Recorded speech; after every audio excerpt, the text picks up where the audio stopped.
Ready to go? I think we're ready. Okay. Hi, everybody. Welcome to our fifth annual State of the Passwordless Identity Assurance Report. My name is Garrett Bekker, and I'm here with HYPR's CEO and co-founder, Bojan Simic. So I guess now, Bojan's a good time to jump in and introduce yourself. Yeah, hey everybody. Thank you for having me, Garrett, and thank you for participating in this report with us. It's been a terrific partnership with S&P and everybody involved. But yeah, this is our fifth year of doing this report. At this point, it's something that we're very excited about in terms of releasing every single year. Every single year, there seem to be fresh new takeaways that are really eye-opening for many security folks. And one of the things that is really gaining a lot of traction is this convergence between identity and cybersecurity that's happening in the industry, and kind of everybody in those two industries finding ways to work together and align on what's really important. And this report serves as a really important set of data points that everybody can use to align on initiatives. So I'm excited to discuss it with you today. Great. Thanks, Bojan. So yeah, I'm Garrett Bekker. I've been in cybersecurity for about 25 years now, mostly as an analyst. A little bit of an unusual trajectory to get here. I started out as a financial analyst covering all the publicly traded security and software vendors back in the early 2000s. And then I worked for a couple of small security companies doing sales and marketing, and then came over to 451 Research about 10 years ago. We were acquired by S&P Global about 5 years ago, in case anybody missed that. But yeah, I started my career actually covering network security primarily. When I came over to S&P, they asked me to cover identity. So it's interesting that you mentioned this fusion of identity and security, because when I started 10 years ago, identity wasn't quite yet the security force that it's become. It was more of I guess it was more of an IT ops thing. I'd go to like identity conferences, and all the people I talked to were IT admins, and they weren't really security folks. And that's really changed a lot in the last 10 years.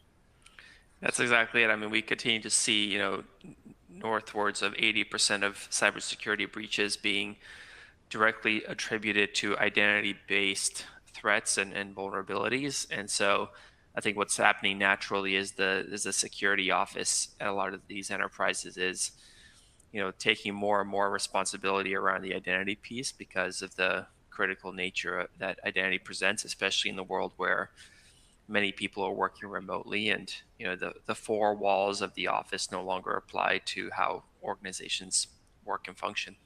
Yeah, dare I use a cliche that's become a cliche, but identity is the new perimeter, right? When they asked me to cover identity 10 years ago, I was like, really? Can I cover something else that's really cool? And now like I'm the cool kid on my team. They all like, oh, Gary, everything's identity. Yeah, there's identity's always been the coolest. I don't know what you're talking about, Garrett, but let's talk a little bit about our work together here. Yeah, sure. So here's some key takeaways. Again, this is our fifth version of this report, conducted jointly with HYPR and S&P. We fielded this report in the second half of last year, 2024, and this report was published, I think, a couple of weeks ago. As you can see, we surveyed 750 decision makers basically across the globe. We had a good cross section of different verticals and regions. Before we dive in, just a few key takeaways. And as I look at this, I was thinking it almost breaks down a little bit into bad news, good news, which unfortunately is always the case with security, right? And I'd say the bad news is fairly obvious. Breaches. I can't really think of a year that I've been doing security that there's ever been good news on the breach front. It seems just more and more every single year. So we got some data on that. Some interesting stuff around Gen AI, which I guess you could argue falls into both the bad news and the good news category, as we'll talk about.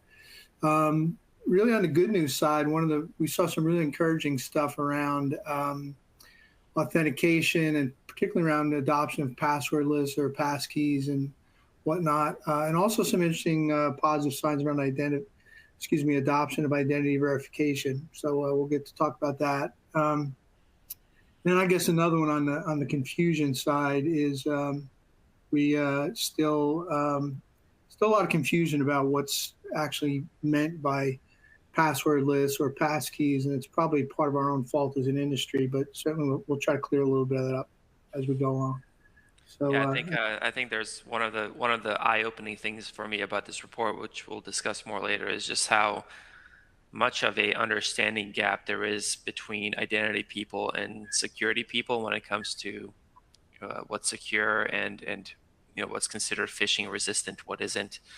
And it seems like, just high level, so much of the industry is laser focused on meeting basic regulatory requirements that they tend to have a really difficult time being able to pop out of that environment and uh, take the time to understand some of the more recent changes in the identity space from a security perspective, and how many of the new tools and modern AI-based attacks are changing the landscape. And as we know, the regulators tend to be laggards and very far behind the bleeding edge cyber attacks. And so it's really interesting to see how organizations are evolving and quickly having to adapt to the new reality. yeah. It's when I was covering the publicly traded companies, it was no secret that when the publicly traded companies would disclose their verticals, where they got most of their revenue from, it was government, it was financial services, healthcare, and retail. And why was that? Well, HIPAA, PCI, FISMA, et cetera. So hopefully some of the stuff going on now with OMB and CISA will help on that. But so I guess this slide falls into, I guess, what I consider the bad news category. 49% of firms were breached in the past year. And that was one of the things that jumped out at me when we got the results back. I've done a number of somewhat similar studies or asked this question in other studies, and it's never been quite that high. We've been up around 50% who were breached ever years ago. Maybe we'd get 20 in the 25 in the past year, but I mean, just think about that. Basically half of all firms were breached just in the last 12 months, which to me is just crazy.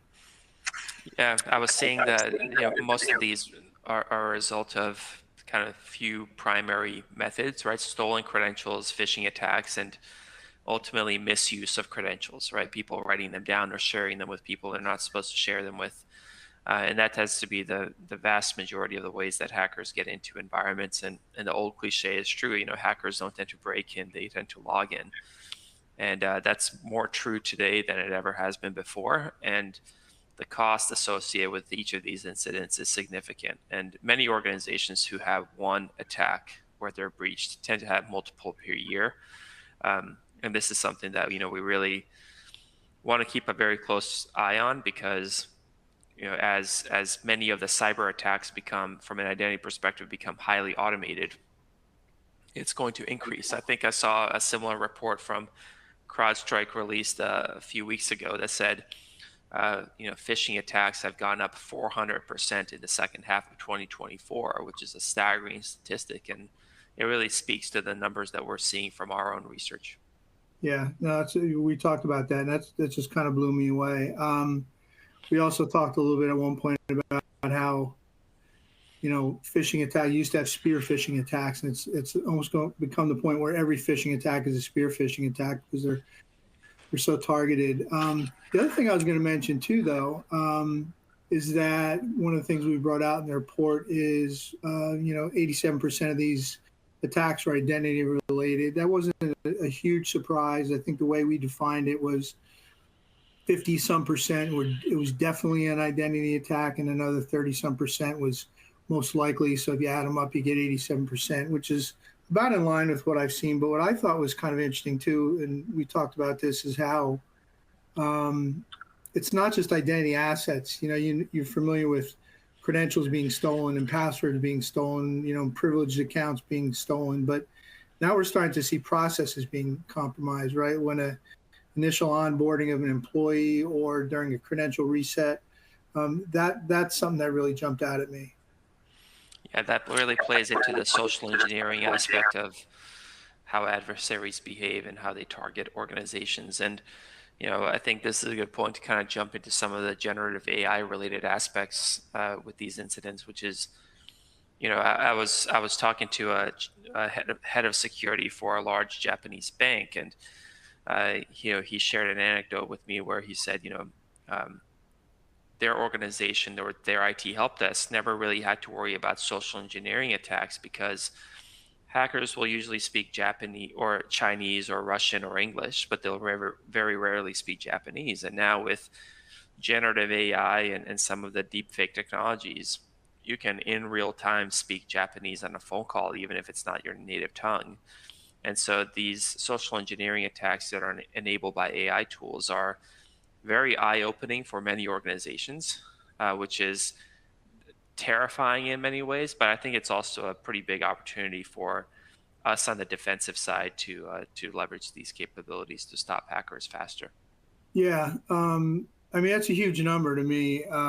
We've seen this with, again, I've been around the block in security, and I've seen a lot of new technology trends come and go. And usually, whether it's web apps or mobile apps or IoT or big data, what have you, it's always a new attack vector. But I don't recall seeing something be like 40% is a pretty big number for something that's come along so quickly. And, we've seen how rapidly Gen AI is getting adopted. But I guess the flip side of new technology is it always brings in a new attack methods as well. The other point I had too is 95% of all the data points in this study that we did, that's one of the one that really jumped off the page of me and said, wow, that's kind of mind boggling. Like almost every single firm out there that responded to this encountered some sort of deepfake attack last year. That's just mind boggling. Yeah, I think a lot of these instances are where individuals are trying to get jobs at companies, or just trying to pretend like they're somebody else. We've seen numerous instances recently where um, the North Korean government is using deepfakes to get jobs at Fortune 500 companies. And I saw another statistic recently that said like as many as 500,000 IT jobs in the Fortune 500 could be a situation where the person working the job isn't the person who was hired to do the job, Yeah. which is a crazy amount of individuals. And if it's even a fraction of that 500,000, if that is true, then I think lots of organizations have significant risk around loss of intellectual property or ultimately fraud. Yeah. Interesting. It makes me think of, I've thought about this over the years too, this idea of sort of the duality of security or the yin and yang, and not just security, but also of IT. And almost all, if you think about it, going back in time, most new IT inventions have both a good and a bad. And you go back 150 some years ago when they invented dynamite, right? Alfred Nobel Peace Prize guy, ironically invented dynamite. And it was great for building roads and laying railroads, and you had to blast through rock, but it didn't take very long for bad guys to figure out you could use it to blow up a safe or blow up a railroad or blow up people. Similar thing potentially with Gen AI. We talked a little bit about some of the negatives, the deep fakes and what have you. What about, are there any positives coming out, the yin to the yang in terms of Gen AI? And is there anything that maybe HYPR is doing to leverage that? Yeah, look, I think AI is able to adapt to data in real time very quickly. So one area where we're seeing significant improvement is there are instances where organizations might want to create new policies based on user behavior in real time. And prior, that required, somebody to write new policies and then test them and then validate them. And where now with generative AI, you can create new authentication policies or credential usage policies very, very quickly using AI in real time. And then you can even take it as far as, testing it with a subset of users, very quickly, having AI gather the feedback, evaluate the response, and then just have a human in the loop to verify the output and then choose to deploy that policy. So you're saving many hours in a given day around creating authentication policies and workflows for things like identity verification by being able to leverage generative AI tools. Right? And the other thing that we're seeing within organizations is just a lot of the incident investigation when it comes to identity-based attacks. Organizations are able to do a significant portion of any sort of incident investigation or account quarantine using AI, and then just simply have, a human being verify it at the end before an action is actually taken. And I think it's only a matter of time before these systems are so accurate to the point where this is a fully automated process and rarely requires a human in the loop. Interesting. Should we move on to the next slide? Yeah, of course. So this gets, I guess, back into the good news category that we were talking about a little bit. We've seen pretty much over the years, our data at least has shown at S&P a fairly steady but slow increase over the years in adoption of MFA. And it's inched up. We got a little bump from COVID, but it was at 50. Then it gradually, I think it's inched up to over 60%. So there hasn't been a ton of great news. I think what we found in the survey, not surprisingly, password managers and standard or traditional multi-factor authentication is still the most deployed. I think one thing I thought was actually a little bit encouraging, actually a little bit discouraging, 40% still use just passwords and a username, which is a little bit mind-boggling, a little bit sad maybe. But the counterpart to that is that almost half are using passwordless or FIDO or some sort of newer authentication technique. So I thought that was kind of interesting. Go ahead. Yeah, I think, it's encouraging to me, but in other ways it's discouraging. And, I've been on the board of the FIDO Alliance, which, we created the standards around passkeys and things like that there over the last several years. And one of the encouraging parts is that, yes, people are utilizing passwordless and FIDO-based authentication methods, but, and this is a huge but, in the vast majority of those situations, they still allow the weaker factors, such as a password or a one-time code, as a fallback mechanism in case the passwordless method is not working.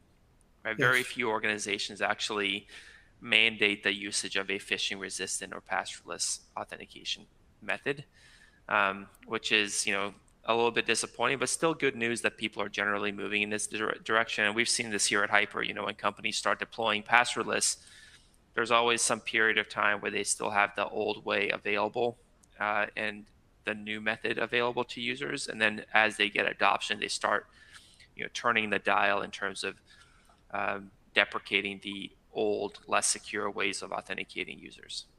Right. No, that makes sense. And I remember that was sort of the dirty little secret for a while, that like if you use a passwordless, but if you forget and you have to call up the help desk, they default to a password, or, what was your favorite, your first pet or something like that, knowledge-based systems. The other stat we have on here too, 87%, maybe we should explain that a little bit, but that's a combination of organizations that are currently or plan to use FIDO, passwordless, passkeys, et cetera. And I know I'm sort of lumping them together within the next 2 years. And that to me was maybe the other top three takeaways of this report, is that, looking out the next 2 years, passwordless or, passkeys, et cetera, non-phishable, maybe we should use that term, are going to dominate in the next 2 years, which I find really encouraging. Slightly related topic is that FIDO passkeys are also the top choice for customer IAM or SIAM use cases, which I thought was really interesting. I guess I'm thinking maybe we should, at some point, we need to explain this a little bit, but make sure folks understand the benefits. Like, why is this good news, I guess? Yeah, I think, there's two primary ways where passkeys deliver immediate value to organizations and to end users. One is it's phishing resistant. It's not a shareable form of a credential, right? So people can share passwords, they can share one-time codes, text messages with each other or with adversaries. And this is not a good thing, obviously, and it's big part of the reason that we see all these attacks.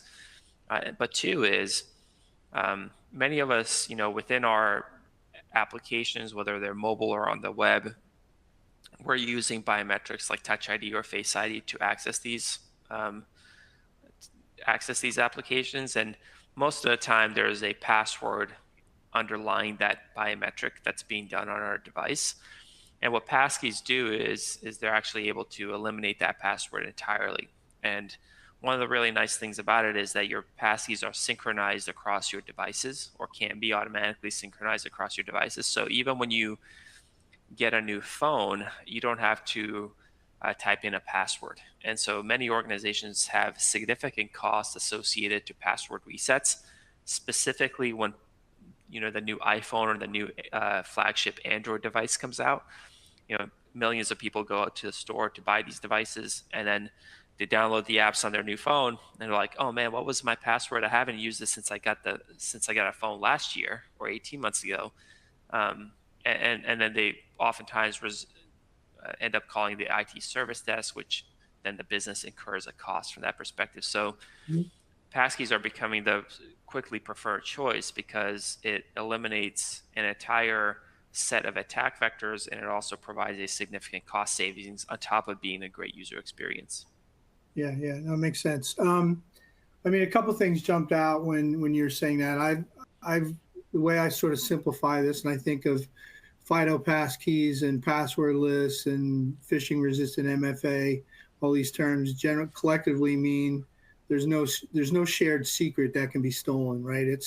There's no passwords, there's no OTPs or one-time passwords, there are no pins, any other form of secret, and that somewhere, generally there's a PKI or public key cryptography in the background, where you're using a public and a private key that basically can't be phished in lieu of a password.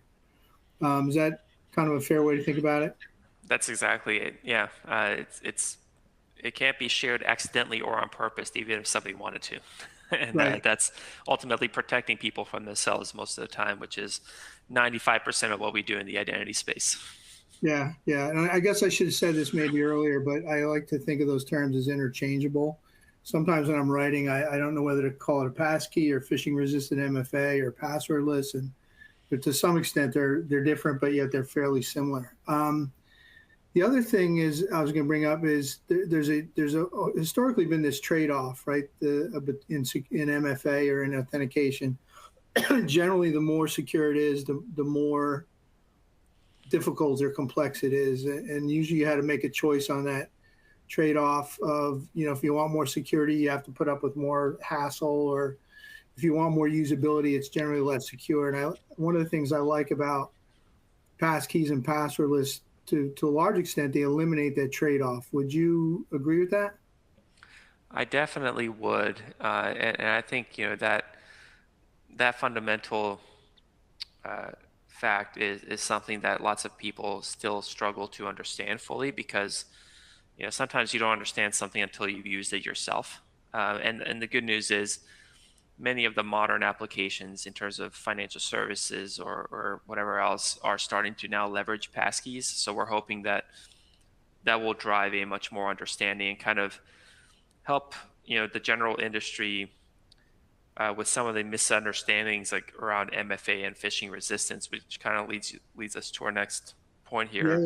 Yeah. Which was like really just shocking to me, where where we asked these 750 IT security leaders, what is phishing resistant out of the methods you use today? And, many of them said, hey, if I have a biometric method with a password fallback, that is still phishing resistant. And that was just very mind-boggling to me. And the fact that many of them would say, almost half, that OTPs are phishing resistant is equally concerning. Yes. Yeah. That's one of the things that jumped out at me. The more people see OTP tokens as phishing resistant than FIDO passkeys. And I think that's part of our fault as an industry. The phishing resistance, I think, initially came out of, what was it, CISA or the OMB? And I think a lot of people still don't 100% know what it means. It's also a little bit of a trick question, though, too, right? I think people see biometric and they think, oh, yeah, super secure, no password. But then, to your point earlier, if it's got a password as a fallback, you're only as strong as your weakest link, right? And so if you're falling back to a password, then you're really not phishing. You're still phishable. There's smart cards got a bad rep. Sorry to cut you off there, but real quick, smart cards only 37%. Those in my mind are phishing resistant, depending on how you use them. Yeah, for sure. And many of them. One of the things that I found encouraging is that only 36% of people thought that push notifications were phishing resistant. So I think there's been a lot of education in the industry in the last couple of years around push bombing, prompt fatigue, so on and so forth, and that's actually resulted in a better understanding by the general industry that, like, hey, we should not be using push for authentication if we can help it. Yeah. Now, if I'm being charitable, I at least give folks credit for putting like authenticator apps and OTP via SMS down at the bottom. So we're getting that part right. So we're making some progress. I agree. Let's switch gears a little bit to the identity verification side of things, Yep. which is something that we've discussed is gaining significant traction with some of the North Korean incidents that we talked about, but it's just a fascinating time to be alive in the identity space with all the deep fakes and everything else. And I subscribe to this subreddit called Overworked, I think, or Overemployed, and oftentimes people are in that subreddit, having conversations around how they work 3, 4, 5, 6 jobs at a time.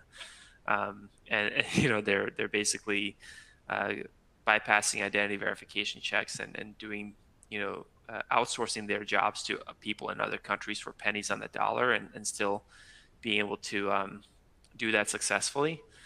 So identity verification is probably the most common conversations I'm having right now with security leaders and other members of organizations. So let's talk about that a bit. Yeah, I'd love to. Identity verification is something that I used to only dabble in, but it struck me as it was never really, most of my attention was focused on the enterprise, and identity verification, or IDV for short, was more of I always thought it was like a consumer or a government play. And I think that's changing pretty quickly. One of the things that jumped out at me, that 63% number, we asked what were the top spending choices in terms of identity tools after a breach, and that was a 68%. And also, what were the most deployed identity management tools? So that 63%, I think, was number one. So some pretty good numbers there for IDV. Yeah, but I think it's a bit of a red herring type of situation where a lot of the identity verification that companies are doing right now are, knowledge-based factors. What street did you grow up on? What kind of car did you drive in 2007 type of thing. And these aren't very secure methods, obviously, because they're knowledge-based, and modern tools can be used to figure these things out very quickly by looking at people's social media or their LinkedIn profiles, or just, making a couple quick phone calls. And, we've seen instances, for example, where hackers will call the IT service desk and do social engineering, and they'll pick up the phone and they'll call the corporate IT service desk and say, hey, I'm so-and-so, I forgot my password, can you help me get in? And the help desk person will ask a question like, what date did you start at this company? And the hacker will just hang up, and they'll go do the research, they'll call back, and they'll answer the question correctly, and then the help desk person will say, okay, the next question is, what's the last 4 of your social? Hacker will hang up, call back, and then answer both questions together, and then get access to that user's credentials. And so I think this concept of multi-factor verification from an identity perspective is becoming critical, where you have to be able to verify the person's device that they're coming from, their location, their government issued document, or even have another human being that knows them at the organization vouch for them before they're let back into the company. Yeah, no, that makes sense. And I've thought about that too. I guess you're reminding me, I remember years ago, Bill Gates was a guest of Jon Stewart on The Daily Show, and he was interviewing him. And in the middle of the interview, he asked him, so what was your first pet's name? And asked him what his first car was. And there you go. So I guess, so here's a thought that I got when I see, so top spending choices after a breach, IDV, MFA, and ITDR. One of the things that popped into my mind, does this mean that MFA is not enough? Do you need more than just MFA? And I guess, should we think, is IDV and MFA to some extent complementary? Like, do you really need the two together? I think you have to have the two together. Otherwise, what happens is even if you have the most bulletproof phishing-resistant MFA in place, that passwordless and everybody loves it, if you're issuing that credential using a less secure method, then you're only as secure as that weakest link, as you mentioned earlier, right? Yeah. So these things really have to go hand in hand, and these things have to be continuous, right? So just because you verify somebody's identity securely on the first day of the job, that doesn't mean that 2 weeks later they didn't outsource their job to somebody else, right? So you have to be able to Yeah. continuously monitor that person's access, and then depending on the level of risk that you're seeing, and the level of risk will depend on that person's responsibility and level of access within an organization, you may want to re-verify them again. So it's this constant ebb and flow of letting the person authenticate using a securely bootstrapped credential. Anytime you lose any trust in that identity, you have to bring it back to a baseline by redoing the identity verification. Yeah. Reminds me, I've thought about MFA this way for a while. It's kind of like the MFA's, I've said it's got the bouncer in the nightclub problem, where you go up front, you show him your ID, and he says, okay, you can go in. And then once you go in, he has no idea what you're doing in there, and he doesn't really care. Yeah. To some extent, I've always said MFA really needs to be continuous and conditional. And I guess to some extent, you really need to have IDV has to really fit into that same sort of continuous verification process to some extent, no? That's exactly it. And really, you oftentimes when companies lose confidence in a user's MFA, so let's say somebody's using multi-factor authentication and they log in from New York City, and then 20 minutes later they log in from Chicago. Both used MFA, both use the phishing resistant factor. Which one is the right person? The response that most organizations have to that event is, well, let's quarantine the account, send this over to a security operations control and have a human being investigate it. And that leads to all sorts of inefficiencies and frustration. And so if you're able to quarantine that user account, require them to go through identity re-verification right then and there in a fully automated fashion, and then once they're verified, you provision them a new secure credential, then you know that the person who's logging in is the right person. And then that investigation piece now becomes a back office function, but at least the individual has the opportunity to continue about their day, and it's the right person. Yeah, yeah, and that's almost the exact opposite of the experience at a lot of companies where you get hired on day one and they might check your driver's license or something, and like you can stay there for another 20 years and they'll never check again. So at least in my experience, what I've seen in the past. How we doing? Do we want to go into Q&A? Was there anything else you want to hit? I forget. Oh, it's I Q&A. think those were the main points. Okay. Yeah, those were the main points. I think we can jump into some questions. If anybody has any questions, put them into the Q&A box, but we do have some here that we can jump through really quickly and then wrap this up. Sure. So the first one was with identity-related issues being really expensive. I think $2.5 million was mentioned, including downtime and revenue loss. Why do we think that identity isn't getting more than 14% of the security budget? Ooh, that's a really good one. I don't know. I would think 14% is actually not that bad if you consider all the different components there are of the security stack, so to speak. When you look at it, you stack it up against network security, endpoint security, cloud security. Most of the data I've seen recently in our own internal market sizing, we've got identity as one of like the top 5 segments. The good news, it's really growing. I don't have the numbers in front of me, but I also know, I can tell you this, the other side is if you look at M&A spending, and one of the things we do in our practice, we do a lot of M&A related coverage. And identity has been the number one most active sector in security in terms of M&A deals for the past 5 years. So there's definitely a lot of appetite out there. And I think we're getting a fair amount of budget going there. I don't know. Anything you want to add to that or questions on that? Yeah, I think, it's just part of this, growing trend of identity and security merging. So I think only in about half of the companies that I talk to does identity actually report into the security organization, right? So if you blend that Yeah, together, I think the overall amount being spent on identity is much bigger than most companies realize, but only a smaller portion of it is being allocated from the security budget, right? So yeah, I think as this merger of identity and security teams uh, continues to progress, that 14% will increase significantly, and it makes sense, right? If 80% of breaches are due to identity, it doesn't mean 80% of the budget should be going to identity, but certainly a much higher amount. yeah. No, I agree, and it's something I've wrestled with too. Is we talked about this a little bit. Is I also cover identity threat detection and response, which we mentioned a little bit. The simple way to think about that is that any sort of identity, basically tools to help you prevent against attacks on your identity processes and infrastructure, right?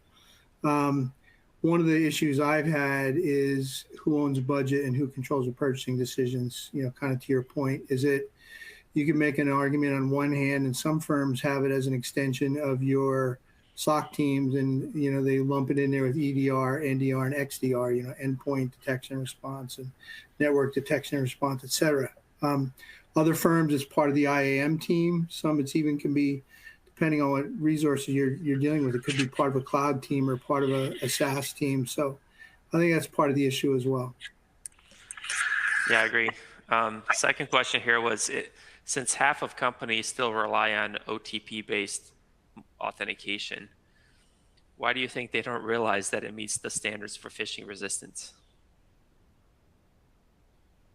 I guess the only thing I can think of is going back to the confusion. All right, are there really agreed upon definitions? And I think it just takes time. I can tell you what I've noticed over the years as an analyst from my seat is I get the benefit of being able to be up on constantly. I basically live inside all the latest trends, and I talk to all the hottest new companies, and I live at the bleeding edge.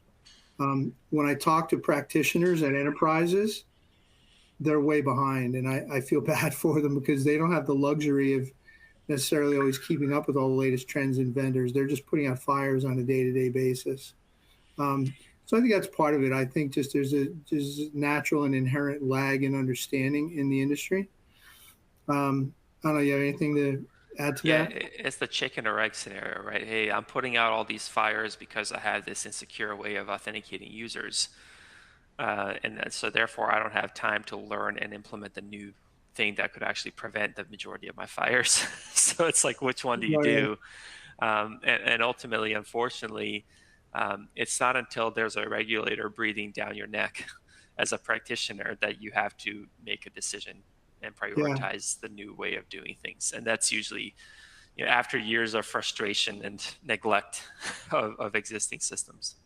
Yeah, no, that's for sure. And we talked about that earlier, right? I mean, I've seen that over the years is how often these sales are driven by compliance, and a lot of the identity stack, unfortunately, is compliance driven. So if you don't have a compliance driver, it doesn't necessarily happen. Now, I'm hopeful some of the stuff we had going on, the phishing resistant mandates that came out of OMB and CISA will maybe help some of that.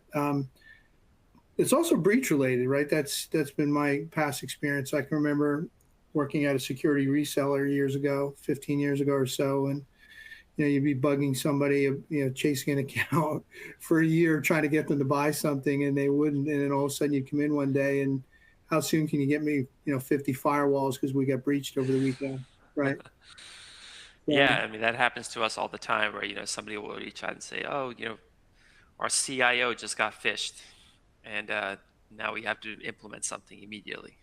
And yeah, unfortunately, like that is oftentimes a driver for a lot of change management related projects.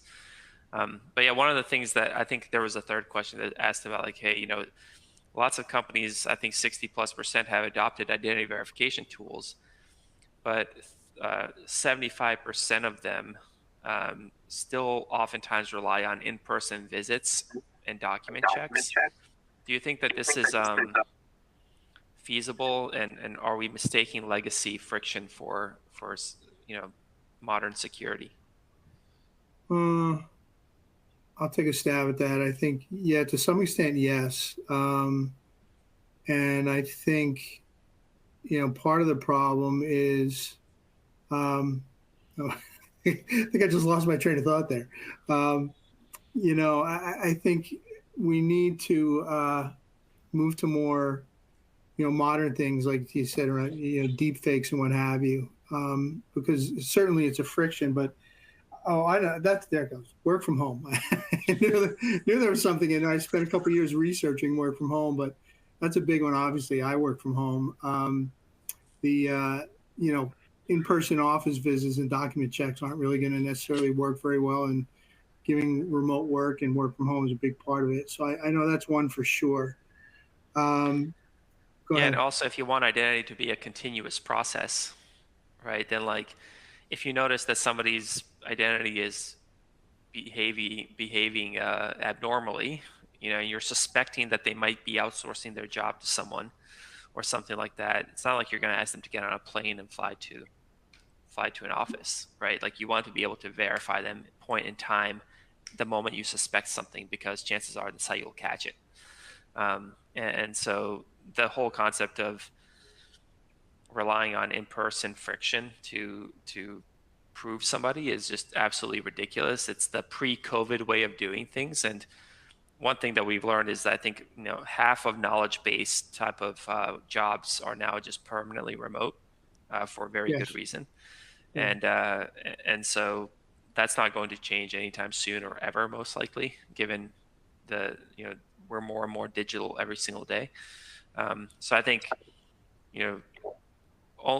relying on in-person verification is the exception, not the rule.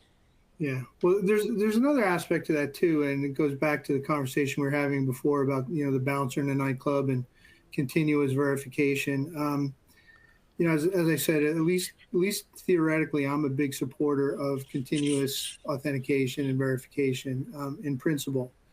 However, it's not a new concept, right? I mean, you can go back. I think RSA bought a company called Cyota back around 20 years ago, and they were doing risk-based or conditional authentication back then. And the problem is, it's great in principle, but if you don't do it in an unobtrusive way, if you do it in a way where you're constantly haranguing your employees to constantly be logging in and constantly verifying, it's really not going to work. So to your point, I think the only way that sort of approach can really work is if you do it in a way that's as frictionless as possible, if that makes sense. Yeah, it has to be behind the scenes in 99% of scenarios. And I think this is one of the areas where like AI can be really powerful, which is like it can help truly determine what's real and what isn't from a threat perspective, and do that pattern recognition that only humans might be able to do traditionally. And so, kind of static rules to do some of this detection clearly aren't going to work and haven't worked, like the RSA example you mentioned. Yeah. So it needs to be transparent 99% of the time, and it needs to be very accurate. False positives only result in people losing confidence in the security organization. So we have to eliminate those in every possible way. Excellent. Do we have any more? Is that it? I think that's it. I think we're also at 44 minutes. So, thank you so much, Garrett, for doing this with me. And it's been an enlightening conversation. I look forward to the State of Passwordless Identity Assurance 2026, and I'm sure it'll be an exciting one. I do too. Thank you, Bojan, as well. It's a lot of fun. Hopefully, thank all the people who joined us. Hopefully, you learned something and had some fun, and have a great day. Thank you, everybody. Bye.